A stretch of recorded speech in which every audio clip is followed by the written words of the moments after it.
Het dorpshuis zit groot voor mensen die uit Noegen binnen om mij te praten. Maar de drompel om dat hek te dwaan liep het bij tijden behoorlijk heeg. Zoals het nu lijkt het al beslist. En ik denk ook van nou, nu wil er alleen nog maar even wordt er met geld gesmeten om het dorp een beetje te paaien. Want ik geloof echt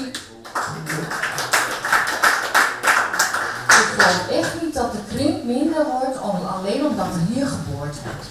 En zo binnen er wel meer. Een soort mensen vertrouwen het net. En ook al binnen de Friese oerheden net voor meer gasborings, ze hebben er neer over te sissen. Wettelijk had de naam de romte om de plannen terug te zetten. De kans dat zulks te keren is heel iets, maar is er wel. Dat kan,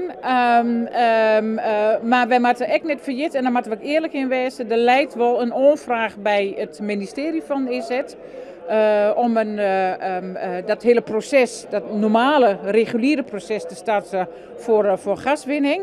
Maar het kan wezen, en dat hebben we ook uitsprutsen in dat bestuurlijk overleg, het kan wezen dat er gedurende dat proces zoveel weerstand is of informatie komt, werd op basis van de NAM en de EZ zich afvragen van willen wij dat nog wel.